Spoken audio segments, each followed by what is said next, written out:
in Pennsylvania. This is in Ellicott City, Maryland. These laws will do nothing to protect my kids. This happened in Maryland. Nobody mentions this, right? So go ahead, Google Jihad Jane Mount Hebron, right? And you can read all about it. So right there, these laws will do nothing at all to protect my children, right? We're talking about magazines. What is a magazine? A magazine is a plastic box with a spring in it. Very much like this Miss Piggy Pez dispenser. Right? So we're talking about government regulations on Pez dispensers for ammunition. But you see the frivolity involved in this. Oh, by the way, she's a 12 candy. And she'll be It's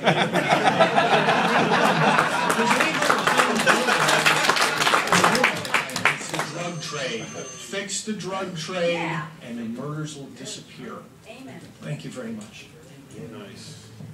Mr. Chairman and delegates, my name is Caitlin Helms. I am 10 years old, and I live in Anne Arundel County, and I attend Granite Baptist School in Glen Burnie, Maryland. Our class is studying the Bill of Rights, which I'm sure you know is the first 10 amendments of our Constitution. We were established on a biblical heritage, but I feel like we are losing it, because you are saying some stuff is bad when it's good, and vice versa.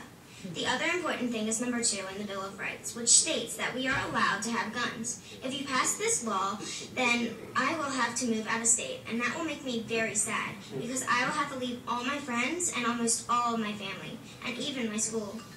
I like living in Maryland. I will miss my favorite places, like the Pink Hotel in Ocean City, Deep Creek Lake, and Eastern Shore.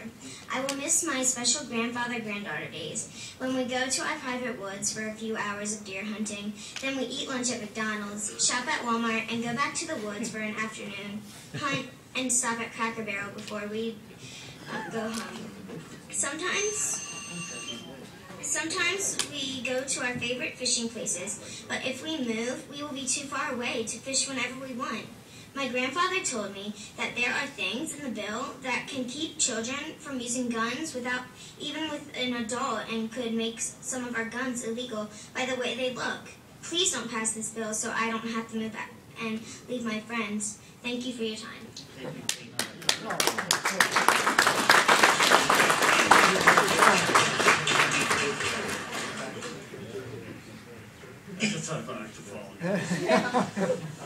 My name's Rich Bradstreet from Frederick, Maryland. My tagline for my 60 seconds is multiple attackers. I had the unfortunate incident on the 12th of January in Frederick, where there was police responded to an armed robbery in progress.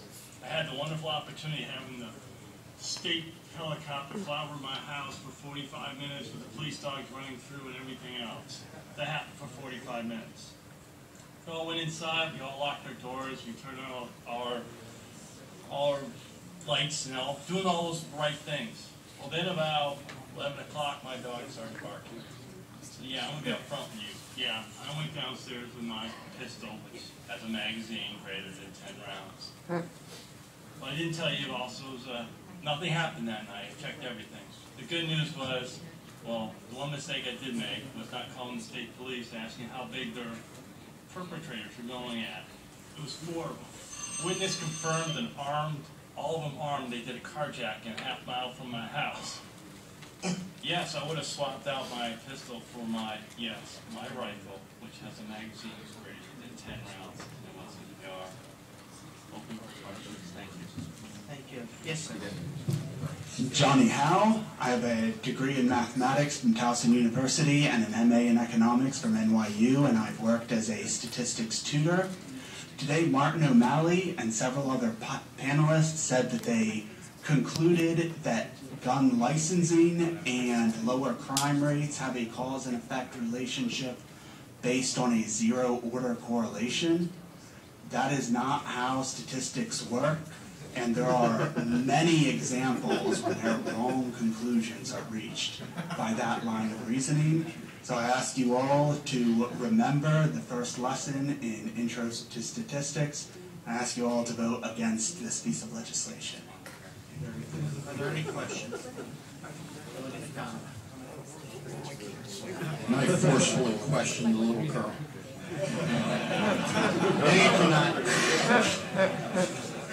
Very good. Thank you so very much for your time and your testimony. Let's bring up Frank Plummer, Nick Bastiano, Ryan Feliz, William Sanford, and Jason Diaz.